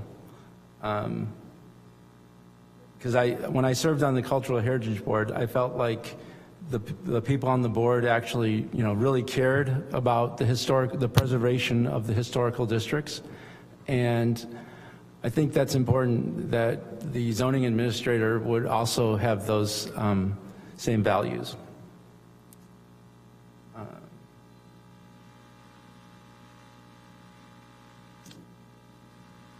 For example,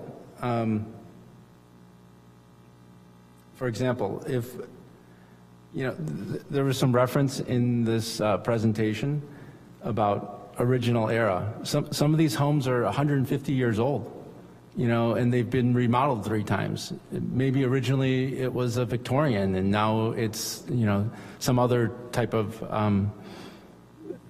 style. And what era do we go to? I mean, even the more recent remodel could be considered historical. So where would we go for guidance? Lastly, you know, I think I asked this earlier, but do we really need to combine the boards if the fees are reduced? So to answer that question, we don't know, if the fees are reduced, if the board members would want to come back. And the other piece is that the council would need to reappoint them. So that's at the council level. We don't have any control over that. And as mentioned in my presentation, looking at consolidating boards, commissions, and committees across the city was something that staff was being tasked to look at already prior to this happening. Really looking at trying to streamline our processes and provide, address resources within the city. So that's the direction that we were given, was to look at that possibility. Because we had the loss in so many board members, this was our first opportunity to look at reducing that. So that would be more of a question for our council. If they want to keep this board, then we would need to appoint folks, and would the prior members want to come back? I can't answer that question. You asked about the zoning administrator. The zoning administrator is a single body. They already review a lot of minor landmark alteration permits, and that at that level they are required to make the same findings that the board has to make. If there is any concern about making any of those findings, consistency with the Secretary of the Interior standards or any of our regulations within our code, we do require folks to get reports to show that, by a historian or somebody who has expertise in that, to ensure that they are meeting the qualifications and standards. I feel like there was another question in there that... The CLG and Mills Act? Yeah, so again, in doing all of these proposed amendments, we looked very closely at the CLG qualifications, and from our review of the requirements to be a CLG, the proposals within that are contained within the proposed amendments would still allow the city to be eligible for that. How close are we to getting CLG status and So as I mentioned in my staff report, the council has not given direction to staff to prioritize moving forward with that. And given all the other work priorities, we do not have resources to pursue that at that time. As was mentioned by one of the members of the community, it's kind of a catch-22. We would get more resources if we did that, but we don't have the resources or direction to move forward with it. So. Okay, thank you. Adam. Thank you, Chair. Thank you, Chair. Thank you, staff, for bringing this forward, and kudos to the city also just for thinking about this beforehand, before this past summer, but then also as partially as a reaction to what happened this past summer, and to seeing this as an opportunity for to see if we can do something different. So it's great to see that, and thanks for everyone for showing up today. Yeah, it's great to see familiar faces and to hear the expertise and the enthusiasm. Yeah, because these two boards, they in a lot of ways really like kind of knit the fabric of the city together. It's the form, and so it makes sense to they need to talk to each other. And there are reasons why we've had the combined meetings in the years I've been on the board too, because they really do talk to each other. I think in terms of streamlining, yeah, from the context of being on this board for the past 5 years, I've seen some really positive things come from the streamlining that's happened that the city's been really trying to do.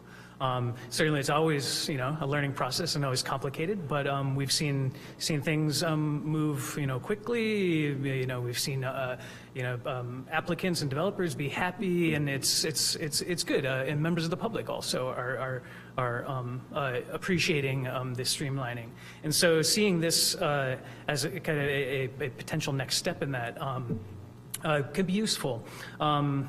It is complicated because while these are they talk to each other, the two boards, they're very separate. And as it's been talked about tonight, really this question of subject matter expertise is coming up, and it needs to come up because it's kind of a crisis actually for how we're dealing with design and the urban fabric of Santa Rosa.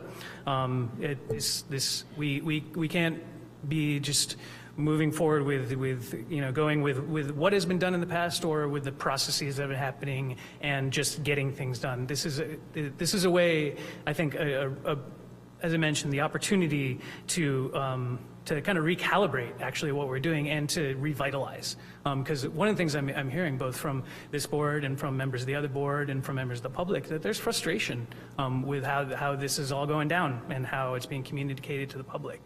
And how it's really affecting people's lives. When it comes down to it, I mean, we're talking about people's homes and their lives when we're also trying to create a community as well. I think so. I can support the streamlining of bringing these two together because I do feel that they really need to talk to each other. I feel like design review and the historic preservation way, it's like we're really specific generalists. We're bringing in all these different kind of components for very specific purposes. And so I feel like the board, which, I mean, this question, we're talking about how, we're going to be, potentially moving to the design review or to bring these both together is really existential. I think we're getting away with the CHB, the design review, and coming up with something new. And that's why I feel like this should actually be seen as something brand new. And I think there should be energy behind that. And I think with that, I think that this really needs some teeth. I think that we need to get away from the generalist side of things with just saying, Mark, member of the public, brought up that it's maximum amounts of qualifications rather than minimums. I think right there, we got to turn that on its head and really say, we need to have, you have to have teeth, you have to have, at least, I would say at least 3 members, preferably more. We need to have at least an architect, need to have a licensed architect, licensed landscape architect, and some kind of historic preservationist. I don't know if that's an archaeologist, a historic architect, a historic landscape architect. There's all sorts of historic preservationists out there. We would need to figure out some specific way to define that. But I think it needs to be defined that we need to have a professional, historic, related person there. And I think that could actually, that would have been great to have on the design review board for these past 5 years. I think that would have been really a wonderful thing to have. I think that for the Cultural Heritage Board, it would have been great to have, other non-historic people on there too. I know that there are non-historic people on there as well, but, I'm just saying that having more conversations make projects stronger and make what we're trying to do, both as a city and as these boards, stronger, and they strengthen our communities. So I think that we need to have more conversations with experts. I also think that it's very important to have those generalists as well. So I don't think that we should have this 7-member board be just subject matter experts. I think we need to have a mix. Because there is a real value in bringing in the diverse voices as well, both from professionals, but then we also need to be able to allow for the room to have non-professionals coming in too. We need to bring in younger voices, allow opportunities for younger voices to be involved. We need to have opportunities for different viewpoints coming in as well. I think that if we prescribe too much, we can hamstring ourselves. So I think that, I think that there needs to be a baseline, potentially, to half or more of majority of the board to be subject matter experts. But there also needs to be the combination of the generalist as well, the at-large members. And again, I think emphasizing when we are bringing this in our recommendations, emphasizing training as well. It's really important that we know what we're talking about. It's both the historic preservation is very specific. We really need to know those. I mean, that's to know exactly what we're talking about. There's a reason why when in the design review we'll look over at Drew and say, hey, we need to deal with some of the architectural concerns, because he knows those. He works on that on a daily basis. If we had a historic preservationist, then we could go, and they could go, oh yeah, they got the, the Secretary's standards. I've got that underneath my fingertips. So that can always help. So I'm encouraged with this proposal, but I do feel that there needs to be it needs to be very clearly laid out of what that there are minimum members, minimum qualified professionals on the board, while also having diverse voices as well. So I think that captures it all. But thanks very much. Oh, yeah, and I mean, because one of the things with this existential thing is that we'll all need to reevaluate whether we want to be on this board, this new board. So that's something we should also think about as well. I mean, I can look at, from my standpoint, I have the landscape architecture background, but I'm not a licensed landscape architect. I'm a I'm a designer and I'm a licensed contractor, but I'm not technically a licensed landscape architect. And so I wouldn't be able to fit into one of those positions. That's why I say that there's licensed expert where you have that certificate, but then there's also people that have a very much diverse set of experiences as well. So thanks very much. Did I get everyone? I think so. Oh, Vic, you have another question? Sure. Yes, I do, and I think it is a question. As I continue to read through the proposal, and I'm wondering whether cultural heritage, which is defined actually pretty broadly, and it isn't only about buildings, but we have been talking about it that way tonight, and I wonder if we're losing something of, but I don't know what the Cultural Heritage Board actually did with respect to, beyond the building. There are districts, there are objects, there are places that aren't even objects, there are natural features, and I wonder if that gets lost, or if there's a way to ensure that it doesn't get lost if the two boards are combined. Because we are here, we're almost exclusively talking about buildings here. But I think I know there's cultural heritage that is not buildings.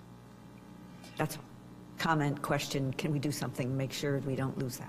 Sure, yeah, and so I can respond to that. So the Cultural Heritage Board does look at other things. I mean, primarily, they do look at our buildings and such in our preservation districts and designated landmarks. But there are more. For example, the board recently looked at the park, I think it's Fremont Park on 4th Street, thank you, and the landscape of that park. So they do more, but as was mentioned by one of the speakers, there's more to the Cultural Heritage Board than just looking at landmark alteration permits. That is what the board has focused on primarily, and what our resources have allowed us to do in recent years. But there is a list of things that the board is charged with, and that does include looking at our existing preservation districts and potential new preservation districts, and the surveys that are done for those. And so all of the language that was included that related to that is currently included in the Cultural Heritage Board section of our code is being proposed to be brought over to this new Design Review and Preservation Board. So we are not losing any of that with this. But so hopefully that helps answer your question.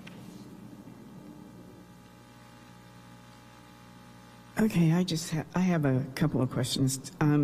Actually, it's for this board. Does anyone have a concern with the director being able to make changes without it going to council?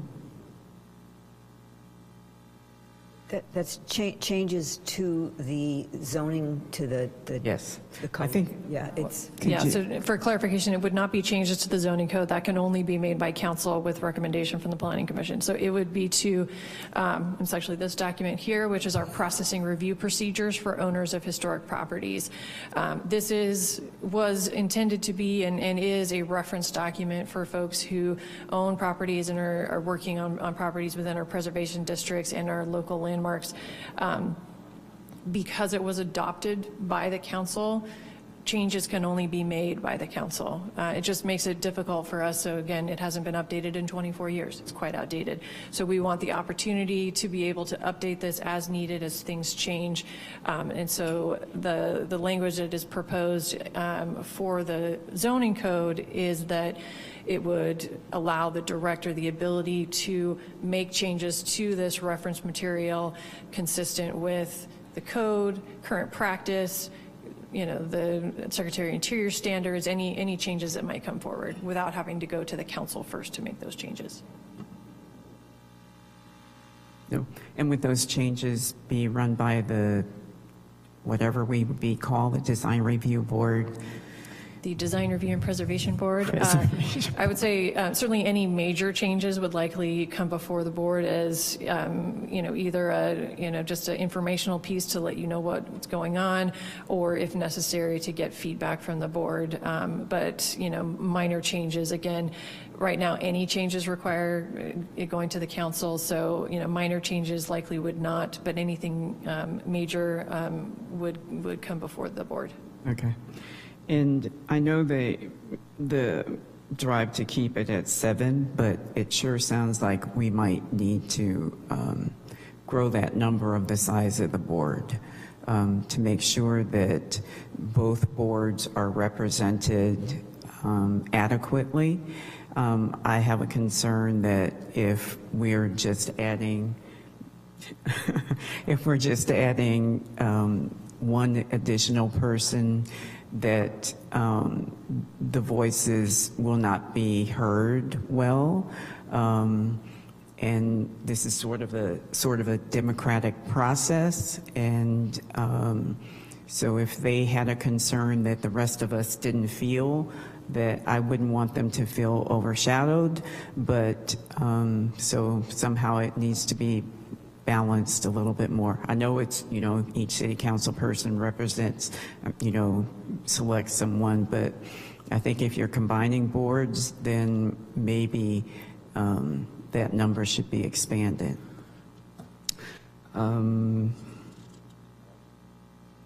Okay.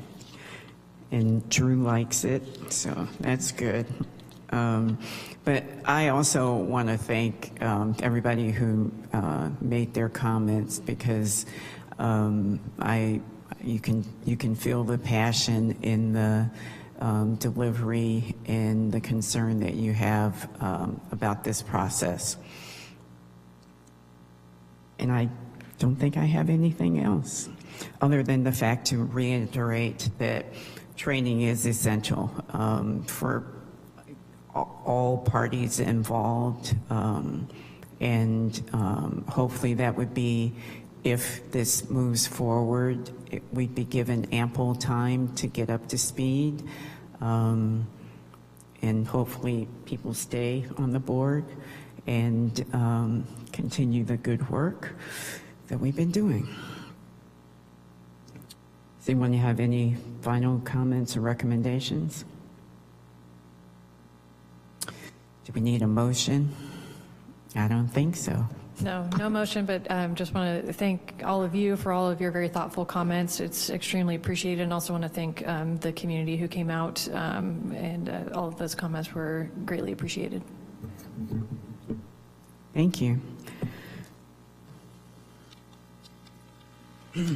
And it is 6:38, and I would like to adjourn the meeting of the Design Review Board.